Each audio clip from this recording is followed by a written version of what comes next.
Arc-en-ciel, la chronique.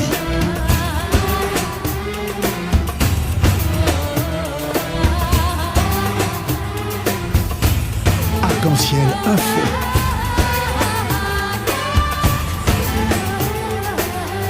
Arc-en-ciel, animation festive. Bonjour à toutes, bonjour à tous et bienvenue dans l'émission Arc-en-ciel sur Radio Pluriel.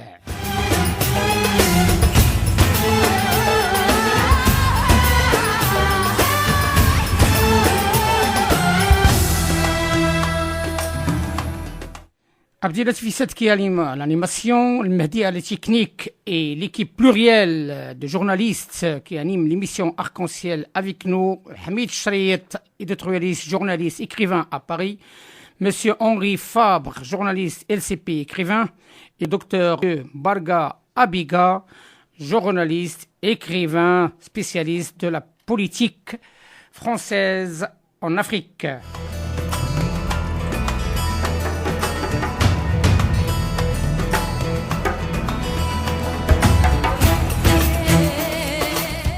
Sans trop attendre, ce jour, nous serons en direct avec une personnalité de grande notoriété d'ici quelques minutes.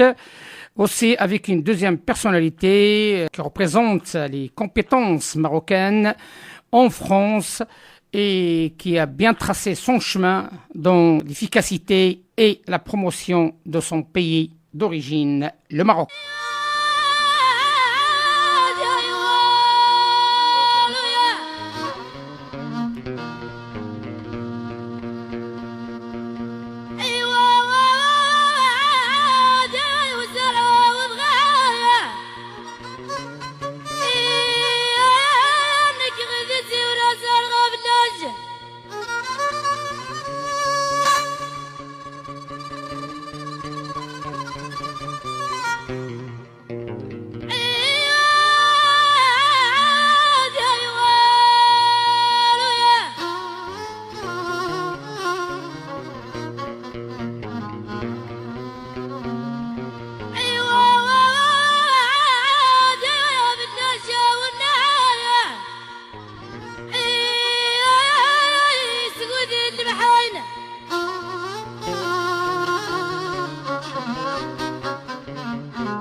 Il est 14h05 et nous sommes en direct avec nos invités de renom qui sont connus sur la scène nationale comme internationale.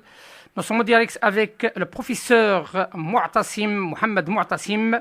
Bonjour, professeur. Bonjour Sidi, bonjour. Bonjour monsieur. Bonjour et bienvenue dans l'émission Arc-en-ciel sur Radio Pluriel. Et aussi, nous sommes en direct avec le professeur Kamel Kaja. Bonjour, monsieur Kaja. Bonjour, monsieur Sadiki. Bonjour et marhaban بالإخوة الأعزاء. Et aussi, nous sommes en direct avec Hamid Chriet, éditorialiste à Paris. Bonjour Hamid. Bonjour monsieur Mouatassim et monsieur Kamel Kaja. Alors, monsieur Mouatassim, vous avez écouté le poste de membre du cabinet royal et vous êtes auteur de plusieurs ouvrages en recherche sur les relations internationales. Vous avez été aussi ancien député et président du groupe parlementaire du MP. Vous avez été magistrat membre du Conseil constitutionnel. Vous avez également occupé le poste de secrétaire général auprès du ministère de l'Enseignement supérieur et vous avez été enfin gouverneur de Sa Majesté, notamment à Tanger. Monsieur Kamel Kaja, vous êtes donc un géopolitologue, vous êtes une compétence aussi marocaine en France. Vous avez, après avoir eu une maîtrise en droit à l'université Sidi Mohamed Ben Abdullah à Fès, au Maroc, vous avez obtenu un master en relations politiques internationales de l'université Paris 2, Panthéon-Assas, et vous avez soutenu dernièrement un doctorat en géopolitique à l'Institut français de géopolitique à Paris sur le sujet et le thème « Les relations américano-saoudiennes à l'épreuve des attaques du 11 septembre 2001. Vous êtes également l'auteur d'un article publié par la revue Hérodote, que je connais très bien, et je crois sa fondatrice Yves Lacoste et Béatrice Guibline, qui a écrit notamment beaucoup d'ouvrages. Et vous êtes également, dont le titre est El Jazeera, phénomène ou l'heure, et vous avez obtenu le prix de mérite TSC de Rosemont en sciences humaines attribué par la chancellerie des académies de Paris. Ma première question, vous êtes parmi les rares personnes qui ont choisi l'option depuis toujours, notamment la preuve par la raison, sur la marocanité du Sahara. pourriez-vous nous donner d'abord une synthèse et votre opinion sur ce dossier qui devient un sujet non seulement d'inquiétude chez les Occidentaux et plus particulièrement nos voisins, l'Espagne, la France, sur le plan de l'extension d'AQMI et puis d'autres groupes terroristes? La question s'adresse à M. Kamal ou à M. Mu'tasim? À vous deux. Vous pouvez commencer d'abord, M. Mu'tasim, et puis après Kamal pourra compléter. S'agissant du problème du Sahara occidental, entre guillemets, eh bien, j'ai écrit un ouvrage que vous n'avez pas cité sur la marocanité du Sahara après une réunion très importante qui a réuni les chefs des partis politiques marocains avec M. James Becker et à laquelle, bien sûr, j'ai assisté en tant que représentant également d'un parti politique.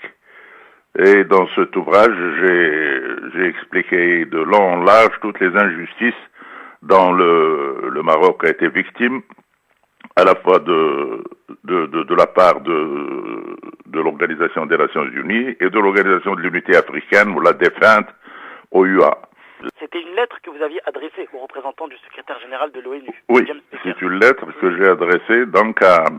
James Becker à sa demande. Après avoir terminé la réunion, il m'a demandé de lui adresser ma plaidoirie de la marocanité du Sahara que j'ai faite devant lui et devant les autres chefs de partis politiques qui étaient au nombre d'une douzaine au moins. Et donc, il y a tellement de sujets à aborder dans cette affaire que je ne sais réellement pas par où commencer, d'autant plus que je suis embarrassé par je vous dirais tout simplement, pour résumer, tout simplement qu'il s'agit d'une véritable escroquerie de la part de nos voisins algériens. J'ai eu l'occasion donc de vivre cette question depuis les années 67. Depuis les années 67, et puis en 68 surtout, quand j'ai participé à côté de la délégation marocaine à Addis Ababa, à l'OUA, dans le cadre de l'OUA, Addis Ababa en 1968. C'est à ce moment-là que j'ai eu une prise de bec avec le ministre des Affaires étrangères, le ministre algérien des Affaires étrangères, qui n'était autre à l'époque que M. Bouteflika, et qui avait essayé de déplacer complètement le cadre juridique de l'affaire du Sahara en présentant le Maroc comme étant une colonie, donc devant se soumettre au principe du droit des peuples à disposer d'eux-mêmes, donc et du principe de l'autodétermination. Et j'ai été obligé donc d'intervenir et d'attirer l'attention d'abord sur la marocanité de M. Bouteflika lui-même, comme quoi il n'est pas moins marocain que moi, puisqu'il est marocain et il est oujdi de père en fils. Ensuite, j'ai dénoncé, en tant que professeur de droit international public, j'ai dénoncé la confusion volontaire ou involontaire entre une colonie et un protectorat. L'Algérie était une colonie et c'était tout à fait normal, comme le veut l'ONU, et comme le veut la résolution 15-14-15, que l'Algérie soit soumise au principe de l'autodétermination, alors que le Maroc est un protectorat, et comme vous le savez, le protectorat est un acte pratiquement souverain entre deux États souverains. Le Maroc était un État souverain avant le protectorat français et espagnol.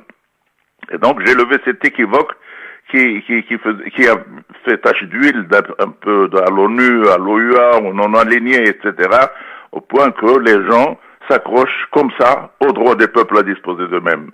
Ya Ibadullah, il ne s'agit pas d'une colonie pour pouvoir exercer le droit des peuples. Le Maroc était un protectorat, il a été victime donc de deux puissances coloniales qui devraient normalement apporter leur témoignage, c'est-à-dire la France et l'Espagne, et il y a eu la signature d'un traité de protectorat en 1912 à Fès, le 30 mars 1912, mais il n'y avait jamais eu de traité de protectorat avec l'Espagne. Il y a une ignorance absolue de ce dossier. La France, par un accord secret, avait sous-loué la partie nord et la partie sud à l'Espagne. Et au moment où la France a quitté le Maroc en 1956, l'Espagne a quitté la partie nord et la partie sud. Elle nous a rendu Trafaya 2 années plus tard, en 58, et ensuite, elle a d'elle-même violé le protectorat par un simple décret. Elle a assimilé le IFNI et ce qui est appelé Sahara occidental. Il les a assimilés purement et simplement en 1946. Alors, 46 ans pratiquement, enfin 36 ans après la signature du protectorat. Il les a purement et simplement simplement parce qu'elle a découvert les gisements miniers de Boukra.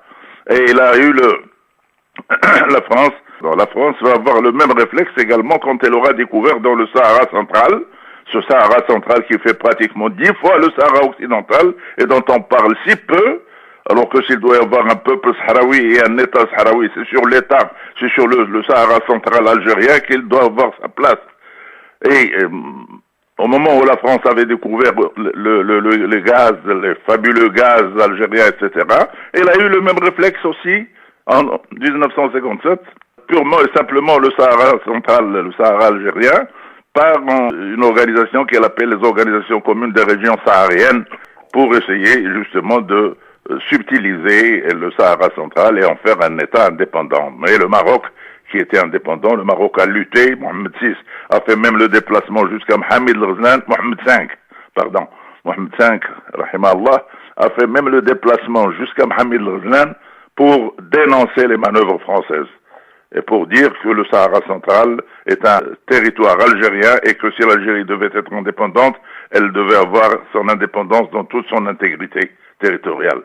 Ça, les Algériens, malheureusement, je l'ai dit à Bouteflika quand j'ai eu une prise de bec avec lui à Addis Abeba, je lui ai dit, vous avez oublié tout ça et vous ne dites jamais ça à nos amis africains qui, eux, bien sûr, la plupart d'entre eux étaient des colonies, étaient des partis uniques. C'était cette période du Sahara, quand nous avons été escroqués, ça a coïncidé malheureusement avec une période très trouble au Maroc.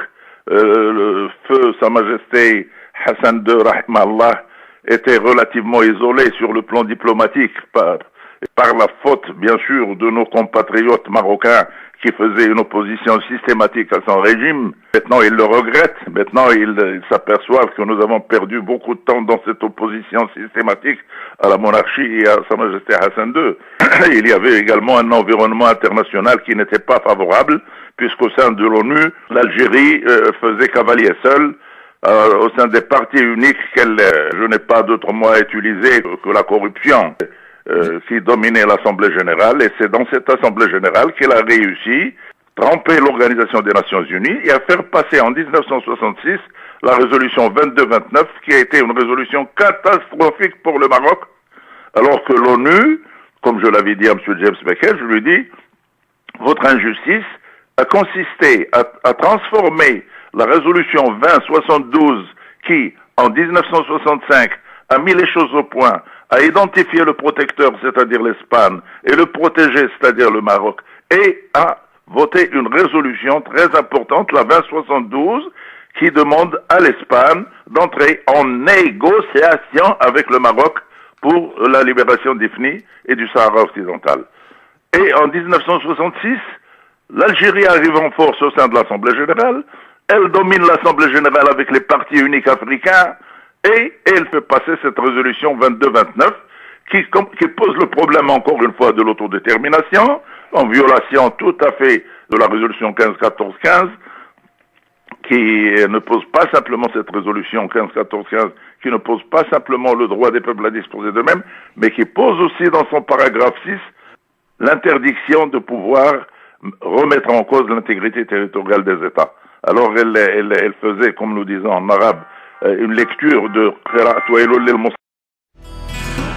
Arc-en-ciel, chaque dimanche de 14h à 15h pour tout savoir sur le Maroc. Quel rôle peut jouer les Marocains résidant à l'étranger en tant que capital immatériel du Maroc dans ce dossier épineux?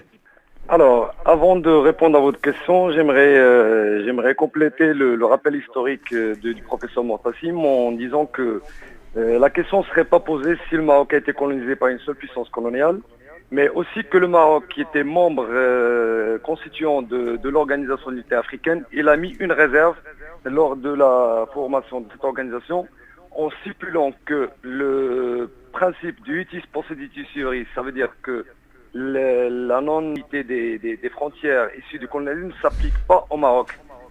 ne s'applique pas au Maroc qui en 61 attendait de libérer ces territoires du sud du joug du dictat espagnol. Alors, revenons à votre question. Donc, le rôle des résidents marocains dans le capital immatériel au Maroc.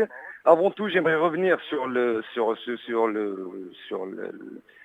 travail de la diplomatie marocaine et surtout que le rôle que les RME peuvent apporter en tant qu'élément de notre diplomatie parallèle.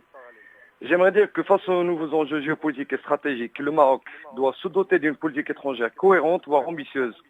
Parce que le Maroc doit ainsi sortir du cadre traditionnel de la diplomatie et évoluer vers une diplomatie plus professionnelle qui doit s'adapter à l'évolution rapide du contexte géopolitique et stratégique international, caractérisé par la multiplication des crises régionales, notamment dans son espace immédiat, avec l'instabilité régionale qu'on voit et surtout, comme vous l'avez bien signalé, la menace que constitue AQMI. Ce qui veut dire que nos diplomates ne doivent plus se cantonner à une fonction représentative. Leur mission doit au contraire se conformer à la dynamique politique et économique que connaît le Maroc ces dernières années. Ils doivent être créatifs, actifs pour défendre nos intérêts nationaux. Le Maroc doit ainsi renforcer sa présence, se positionner sur le plan régional et continental. Il doit être actif et au cœur des stratégies mises en place et non témoin des événements qui se déroulent sous ses yeux.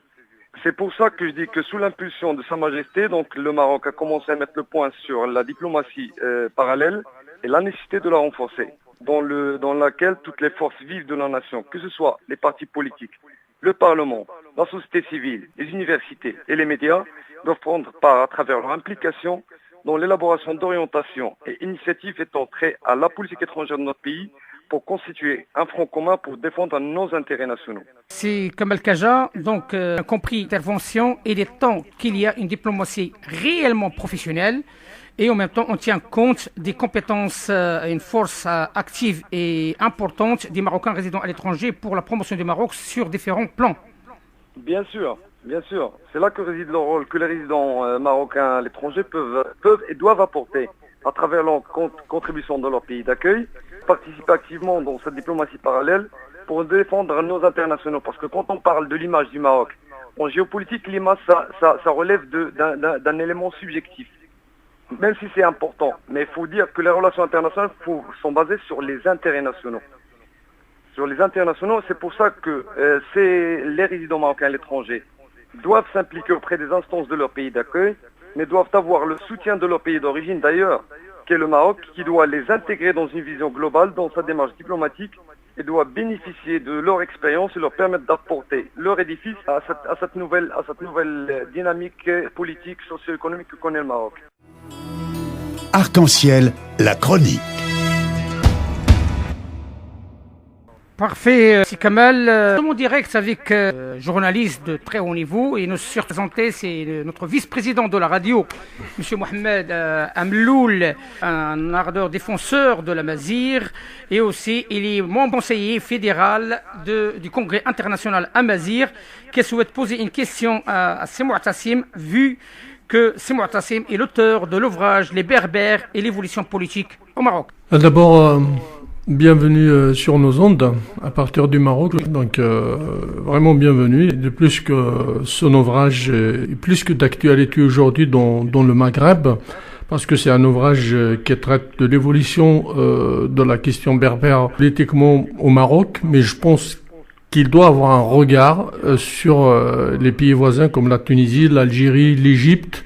Voilà, donc moi j'aimerais bien lui dire en fait aujourd'hui comment on a évolué politiquement au Maroc et quel est un peu son regard sur les pays voisins, sur la question berbère.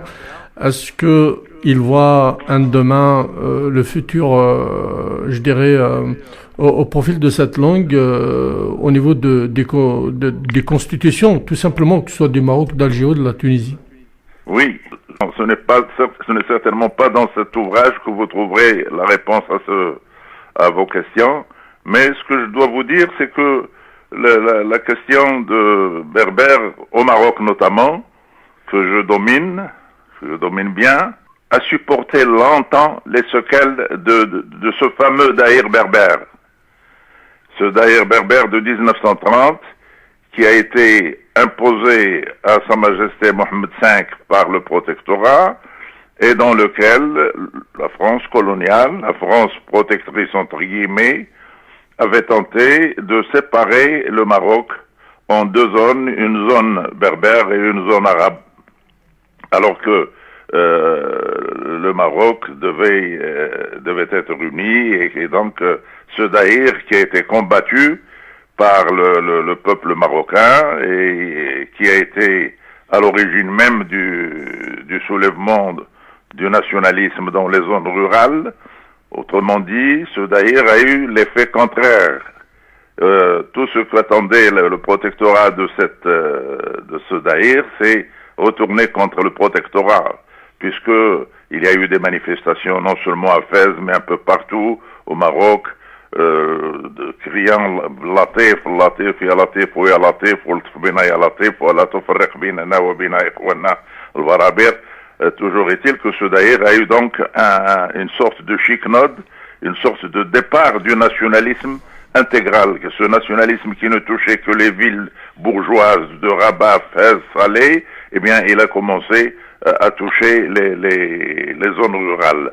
Et de sorte que, au moment où j'étais député de 1977 à 1900 dans le premier parlement monocaméral de 77 à 82, au moment où le groupe parlementaire berbère que je présidais, du mouvement populaire, au moment où j'ai soulevé la question de Tamazirt en demandant que Tamazirt soit quand même ait sa petite place au sein de l'information marocaine, on voit des informations en langue anglaise, en langue française, en langue arabe, mais pas en Tamazirt.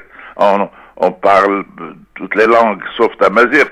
Alors ça a fait un tollé, je dois le dire, hein, c'est peut-être un secret d'État, mais ça a créé un tollé de la part des partis conservateurs au Maroc, et ça m'a même valu à l'époque d'être dégommé de la présidence du groupe parlementaire, le fait d'avoir abordé ce problème de Tamazirt.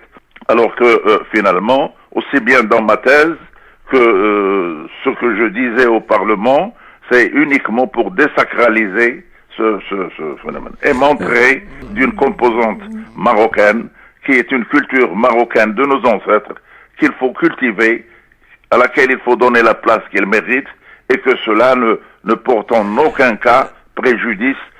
Smahlé, vous venez de dire que la France coloniale n'a pas fait que de belles choses. Et cette division au Maroc, elle existait aussi durant la période coloniale en Algérie. Ils ont divisé donc déjà les deux Kabylies, la petite et la grande Kabylie. Ça a fait un désordre. Et ça a laissé des séquelles aussi. Bien vrai, je suis d'accord avec vous sur cette période coloniale. Et aujourd'hui, les séquelles, elles sont là, quoi. Hein, parce que nous, on a du mal à la reconnaître officiellement dans la constitution algérienne. On nous refuse même des prénoms berbères. Je pense que c'est pas le cas au Maroc. Justement, c'est ce que j'étais en train de dire.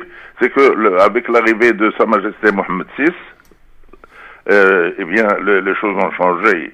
Et si vous lisez le dossier, la constitution de 1911, qui a fait de la langue berbère une langue officielle aux côtés de la langue arabe. Alors, ce qui fait que maintenant, si vous circulez à Rabat, vous trouvez écrit en tifinagh pratiquement tout ce qui est écrit en arabe est écrit et doublé sur les institutions marocaines ou sur les établissements publics marocains ou sur les ministères marocains, etc. Donc, Sidi Mohamed a compris qu'il fallait désacraliser ce problème et que celui qui est marocain est marocain. Il a d'ailleurs renforcé cette tendance lors de sa dernière intervention devant le Parlement, l'ouverture du Parlement vendredi dernier. Il a insisté sur le fait d'être fier de sa marocanité, de cultiver sa marocanité et donc de cultiver indirectement tout ce qui peut être à la base de l'unité nationale et de l'intégrité territoriale. Donc Tamazirt au Maroc est en train de prendre un bon chemin, contrairement malheureusement à ce qui se passe chez nos voisins. Je crois que Tamazirt est en train de prendre du bon chemin. Il y a simplement, je l'ai signalé hier à Sisdir, il y a simplement une faille dans l'apprentissage de Tamazirt.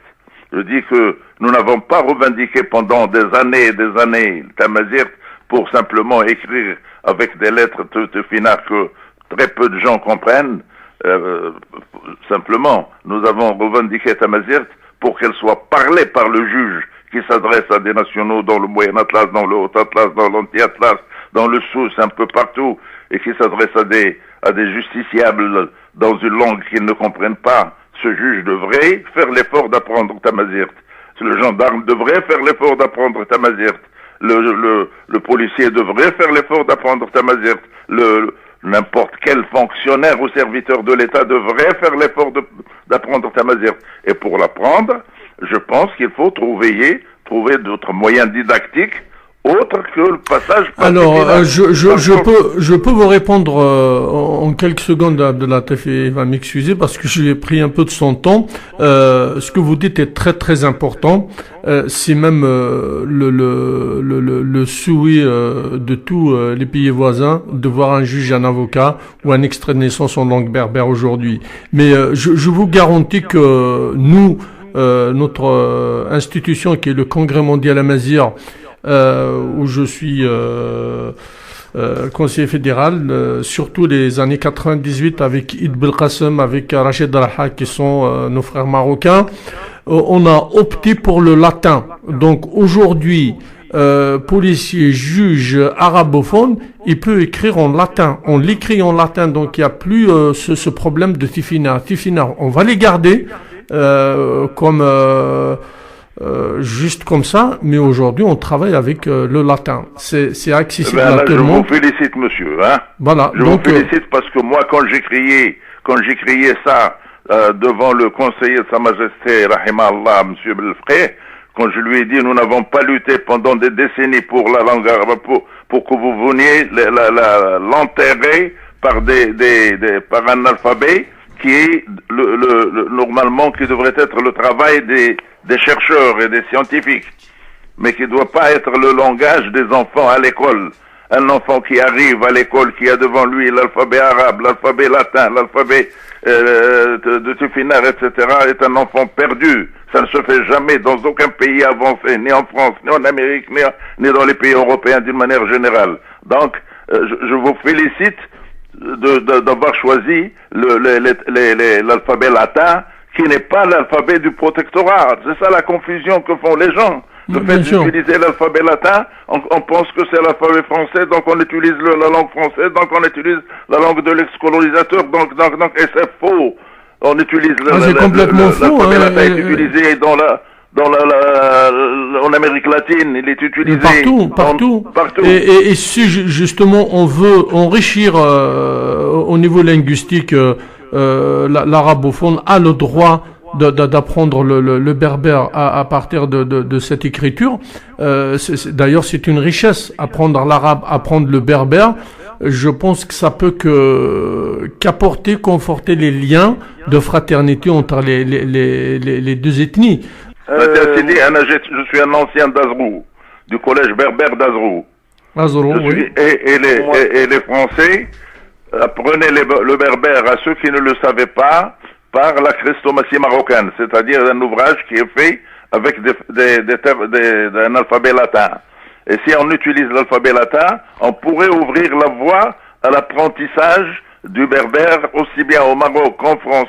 Alors je ne peux que vous féliciter et vous encourager au sein du Congrès Amazigh de vous encourager à insister sur l'apprentissage des langues par je peux vous garantir qu'ici en France, l'INALCO, qui est une institution, bien sûr, concernant la langue berbère, la promotion, à sa tête, M. Selm Chakeri Bounfour, qui est un Marocain, qui est un éminent chercheur, depuis une quinzaine d'années, on présente des élèves au bac berbère. Bien sûr, ça reste une preuve facultative, mais déjà, ils peuvent choisir l'option berbère au bac. Ça, c'est très très important. Et on aimerait voir ça au Maroc, en Algérie, en Tunisie, en Égypte. En tous les cas, merci pour votre ouvrage. Et quant à nos émissions, elles sont produites en plusieurs langues, que l'émission Arc-en-Ciel de notre ami Abdelatif qui va fêter sa première année, qui fait un travail formidable pour les Marocains, berbères ou autres. Et bien sûr, notre émission également, le vendredi et dimanche, ils sont en langue berbère.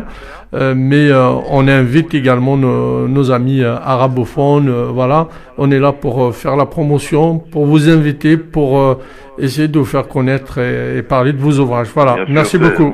C'est à Lyon, hein? Oui, c'est Mu'tasim. On est à Lyon, on est à Saint-Priest, à la ville de Saint-Priest.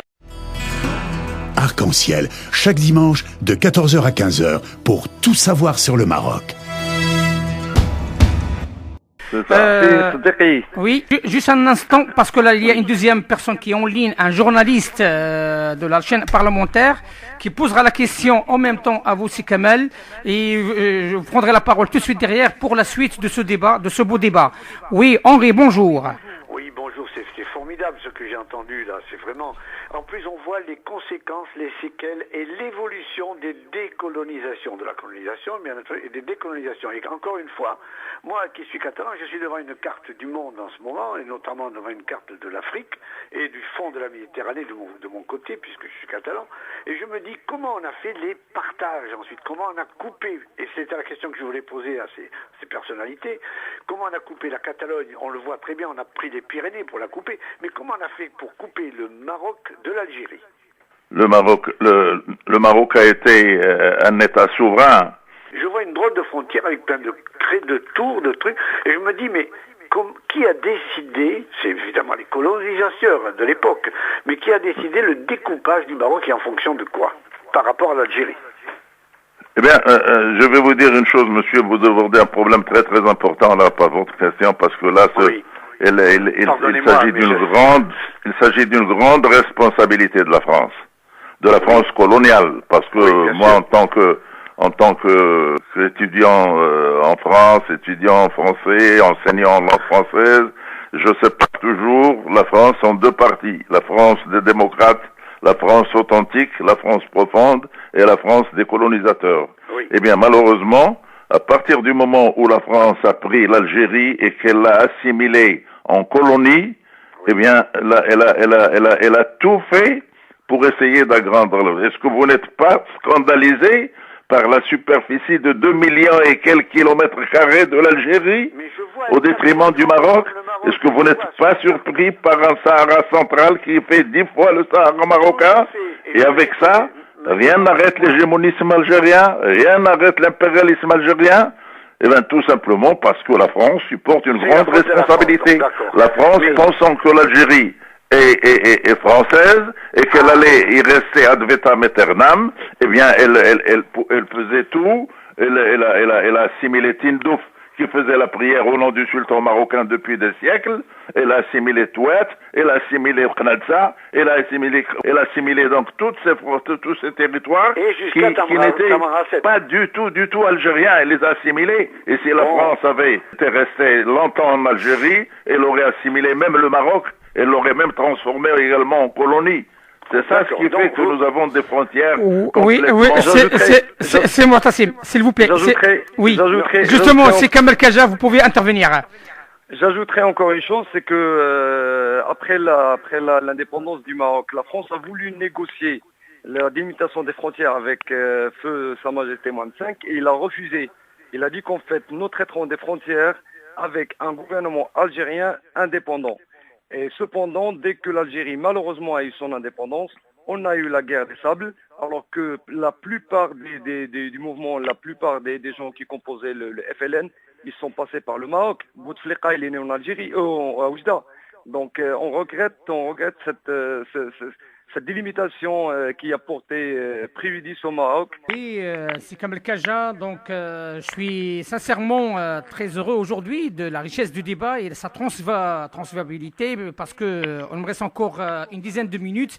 Il y a notre troisième journaliste, Mathieu Mbarga Abiga, qui est un journaliste politique qui est spécialiste aussi de la question africaine ici en France, qui va rentrer en ligne d'ici peu et qu'on va parler par rapport au rôle des Marocains résidant à l'étranger dans cette concept initié par Sa Majesté, coopération Sud-Sud. Les Marocains du monde constituent réellement un capital immatériel de grande qualité dans ce dossier. Oui, bonjour Mathieu. Bonjour. Alors, j'ai écouté l'essentiel des propos tenus et la question s'adresse à notre invité du jour.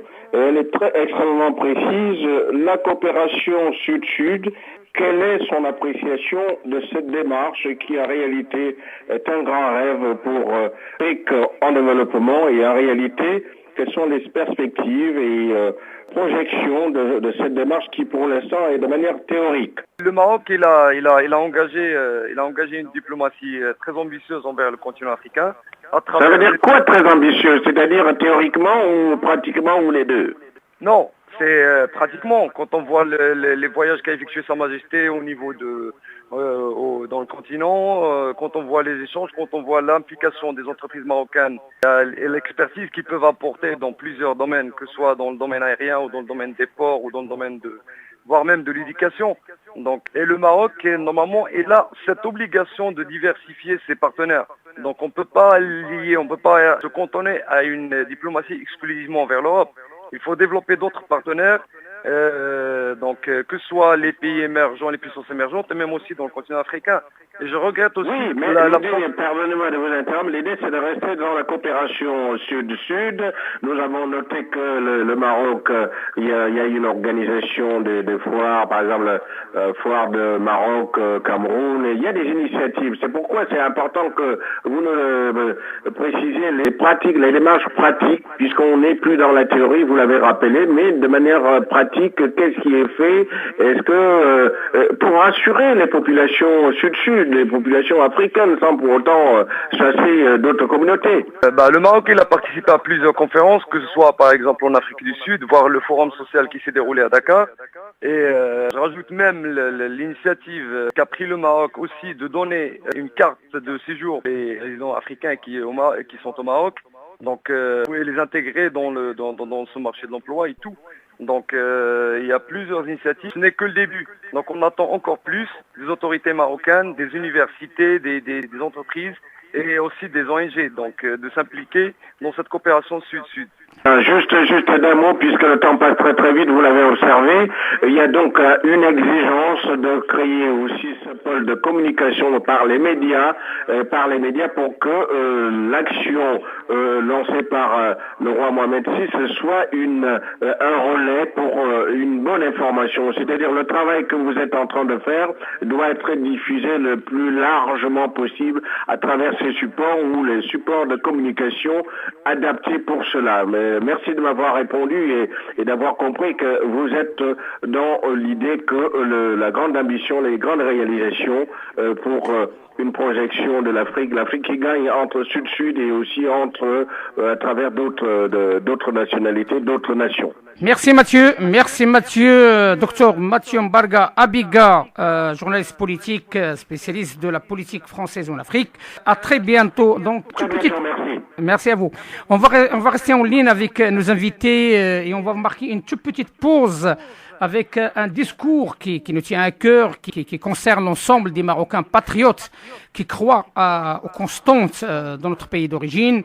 Le roi Mohamed VI a annoncé un discours et que je tiens à le diffuser parce que ça concerne les vrais patriotes. مجال للغموض أو الخداع فأما أن يكون المواطن مغربي أو غير مغربي وقد انتهى وقت ازدواجية المواقف والتملص من الواجب ودقت ساعة الوضوح فأما أن يكون الشخص وطنيا أو خائنا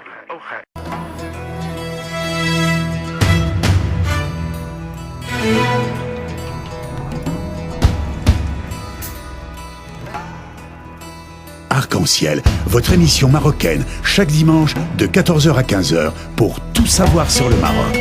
Actualité, culture, économie, société et animation festive. Avec Abdelatif, Arc-en-ciel au cœur du Maroc. ولكن الحوايج اللي كتعاش هو انني هذا المشكل ديال الصحراء تألمت ليه من سنة 67. انا ذاك كنت شاب في عمري 29 سنة وكنت يلاه دخلت للديوان الملكي مكلف بمهمة وكنت من هذوك اللي تيقولوا غادي يقرا قلب الفيستا ورجع ورجع العرش ورجع الملك ورجع اسمه، لانه كان ديك الوقيته محاربه سيستيماتيكيه ديال العرش وديال الحسن الثاني رحمه الله. ولكن الحمد لله التاريخ عطاني كان بجانبي وبيه اللي بعد 30 سنه على انه اللي كان تيقول هذا قلب الفستان قلبوها 30 عام من بعد، والحمد لله بان على انهم كانوا في واحد العدد كانوا خاطئين وتسببوا لنا في واحد 30 سنه اللي مشات هكذاك هباء منثورا الى اخره. هذا موضوع اخر نتمنوا ديروا عليه واش ندور شنو. Hommage appuyé à la fédération pour le rôle qu'elle a joué justement. Vous savez que cette vulgarisation de l'affaire du Sahara occidental, la conférence organisée à Fès, la conférence organisée à Meknès, les activités qu'elle a faites à Azrou, ce qu'elle bientôt va faire dans la région de l'Oriental, tout ça, je pense que c'est un travail qui honore les émigrés, qui honore la fédération, qui honore le Kader Douane, qui honore tous les Marocains qui sont en train de rendre un service plus important que ne le font malheureusement les partis politiques qui n'organisent de meetings ni de conférences dans les différentes régions du Maroc pour pouvoir leur dire de continuer à croire que leur pays est un et indivisible. C'est dans la lutte pour l'intégrité territoriale à juste titre, dans la légitimité, en réponse à en fonction en conformité plus exactement avec les conférences internationales, avec le droit international. Tout le droit international milite en faveur de la thèse marocaine. Et ça, la fédération nous a donné l'occasion, pas simplement, m'a donné l'occasion à moi et à d'autres professeurs de pouvoir exposer ça devant une bonne partie du peuple marocain dans différentes villes. Et ça, pour cela, je rends un hommage appuyé vraiment à la fédération. Et à son président, c'est Hadi Erdogan, qui est notre président fédéral. Et bien sûr, et à tous les membres de la fédération et à tous les dirigeants de la fédération. Sachez-le, c'est Mu'tasim, ceci que vous avez évoqué par rapport aux partis politiques, c'est aussi valable par rapport à l'ensemble des personnes qui œuvrent au nom du Maroc ici, à l'étranger, parce qu'on a besoin d'appui, on a besoin de soutien pour faire parler de la cause nationale, pour travailler sur la cause nationale d'une manière en diplomatie parallèle, mais malheureusement il n'y a pas de soutien et on le dit à haute voix, il y a un manquement et cet manquement il est temps de la dépasser.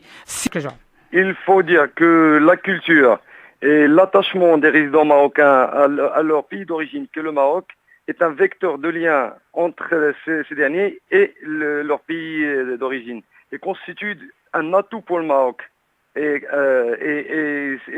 cette diplomatie parallèle, cet élément de la diplomatie parallèle, il doit avoir l'appui de notre pays. Cette dernière doit agir en interaction, voire en binôme avec la diplomatie officielle. Dont le but ultime doit être bien sûr la défense de nos intérêts nationaux et notre sécurité nationale. Mais j'aimerais revenir sur ce qu'a dit M. Mu'tasim. Quand on parle de conférences, de pas mal de choses qui se font au Maroc, on ne peut pas se contenter du Maroc. Il faut développer d'autres partenariats avec les associations des Marocains à l'étranger, que ce soit en Europe, que ce soit en Amérique du Nord, que ce soit ailleurs. Il faut expliquer à la communauté internationale l'injustice que subit le Maroc, et en même temps de pousser les acteurs de la société civile, les actes au sein de la communauté marocaine à l'étranger, de développer une véritable diplomatie parallèle. Parfait, si Kamel. La diplomatie, j'ajoute simplement que la diplomatie parallèle a été inaugurée par le Parlement de 77. Je crois que nous avons fait à l'époque, nous étions toute une équipe à l'époque, le Parlement. كانت هجرته الله ورسوله فهجرته الله ورسوله. الهجرة ما كانش, ce n'est pas comme aujourd'hui. Les gens vont au Parlement parce qu'ils y trouvent une solution à leurs problèmes personnels.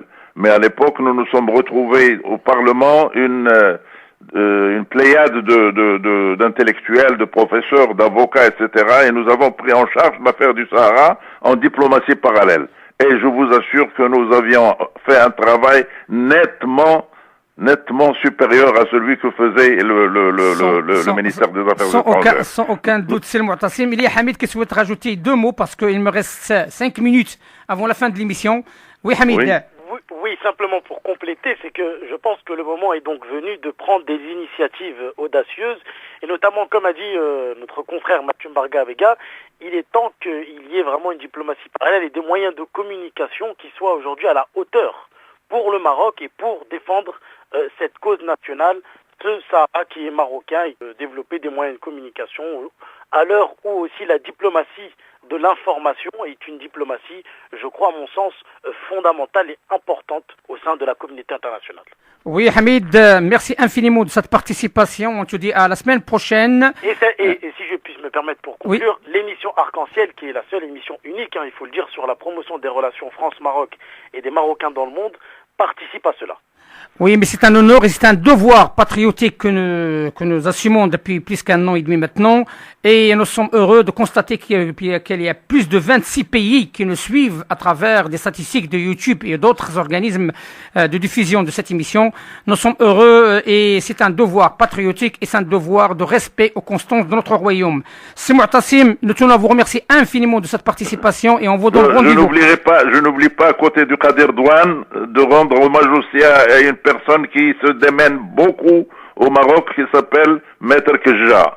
Maître Kja Najat travaille beaucoup dans ce cadre des émigrés précisément. Et à ce sujet, c'est Mu'tasim, puisque vous l'avez évoqué, nous sommes en train de préparer une émission spéciale à l'occasion de la fête de Masira Al-Khadra, Inch'Allah, avec une participation active de la fédération présidée par Serdou Al-Qadi et son équipe, et aussi avec des personnalités qui ont charge de ce dossier au Maroc, avec un duplex en direct du Maroc pendant 1 heure, et c'est un hommage qu'on rend au travail de la fédération et au travail aux vrais patriotes. C'est Mu'tasim, nous tenons à vous remercier infiniment de cette participation. C'est moi qui vous remercie. Soyez les bienvenus chez vous ici, soit au studio, soit par téléphone. L'émission Arc-en-Ciel est à votre disposition. Radio Pluriel, comme vous l'avez bien entendu par l'intermédiaire de vice-président, c'est une radio qui est pour la diversité et aussi qui ouvre ses portes pour notre royaume du Maroc. Merci Sikaja de cette participation, une véritable compétence marocaine. C'est moi qui vous remercie et je tiens à saluer tous nos compatriotes marocains à travers le monde. Et j'aimerais aussi saluer une force armée qui veille au grain, qui veille à la sécurité et à la stabilité de notre pays. Je lance un appel parce que je suis fils d'un militaire et j'aimerais bien le dire. Eh bien écoutez, c'est un honneur d'avoir avec nous un fils d'un militaire et à travers vous, nous adressons un hommage appuyé aux forces armées royales et notamment ceux qui opèrent au sud du Maroc. C'est la fin de cette émission. On vous laisse avec... Il y a une chose là qu'on ne doit pas oublier. Vous êtes sur le bon chemin. Merci. Vous êtes votre travail est sur le bon chemin et continuez à soutenir Sa Majesté Mohammed VI. C'est un jeune roi qui est la force tranquille, qui est plein d'idées, qui a ouvert la voie à la démocratie. Ça, on n'en a pas parlé pendant l'émission. Qui a ouvert la voie à la démocratie, qui a pris des risques extraordinaires en laissant les gens savourer le plaisir et la joie de la démocratie. Et ça n'a pas de prix. Avec cela, vous pouvez être sûr que votre mission, Inch'Allah, sera accomplie. Vous savez, monsieur, notre souverain, que Dieu le protège et l'assiste, a été clair depuis plusieurs décennies sur le rôle des Marocains résidant à l'étranger. Et c'est une fierté pour nous, en tant que Marocains, tout court, et en tant que Franco-Marocains aussi, parce que notre pays d'adoption nous permet de promouvoir notre pays d'origine. Sachez-le, que nous sommes fidèles aux constantes et rien que les constantes. Bravo. Merci, c'est Mu'tasim, et à très bientôt. À très bientôt. Je vous laisse avec cette petite pause musicale de Moyen d'Atlas qui certainement vous fera plaisir pour la fin de cette série. Je vous enverrai des enregistrements. Marhaban, marhaban.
arc-en-ciel. إلى اللقاء الأسبوع المقبل إن شاء الله.